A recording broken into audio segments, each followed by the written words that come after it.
అన్నింటినీ తనదిగా భావించొచ్చును, కాని దేని యందును అభిమానం అధికంగా పెంచుకోరాదు. ஒருவன் அனைத்தையும் தன்னுடையவையாக கருதலாம், ஆனால் எவற்றின் மீதும் அதிகமாக பற்றுதல் வளர்த்துக் கொள்ளக்கூடாது. పసల కాపరి ఉంటాడు. ஓர் இடையன் இருந்தான். గ్రామములో ఉన్నటువంటి యొక్క పశువులన్నీ తోలుకొని పోయి పచ్చిక బయళ్ల లోపల దాన్ని సమృద్ధిగా మేపుకొని తిరిగి గ్రామానికి తెచ్చి ఎవరెవరి ఇంటికి వారికి వదులుతుంటాడు. கிராமத்தில் இருக்கும் கால்நடைகள் அனைத்தையும் ஓட்டிக்கொண்டு போய் பசுமையான புல்வெளியில் நன்றாக மேய விட்டு திரும்பவும் கிராமத்திற்கு கூட்டி வந்து அவரவர் வீட்டில் விட்டு పసలి விடுவான். కాపరి యొక్క భావాన్ని ప్రతి మానవుడు కూడాను అనుసరిస్తే ఎంతైనా ధన్యత పొందుతాడు.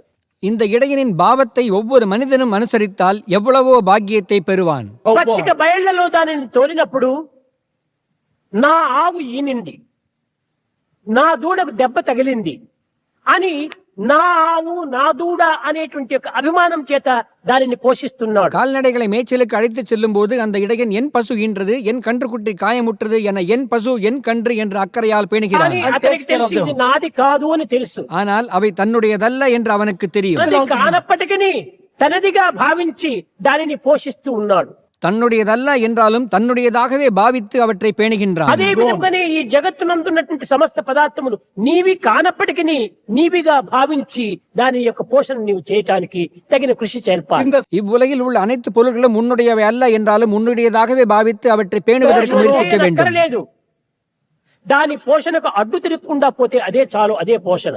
அவற்றை பேண தேவையில்லை, அவற்றின் பேணுதலுக்கு தடையாக இல்லாமல் இருந்தாலே போதும்.